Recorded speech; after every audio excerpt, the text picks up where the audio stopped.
Olsun.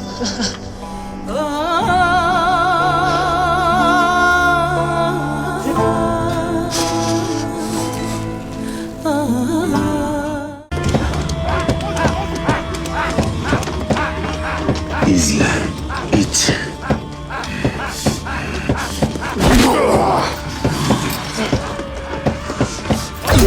Al Tuna.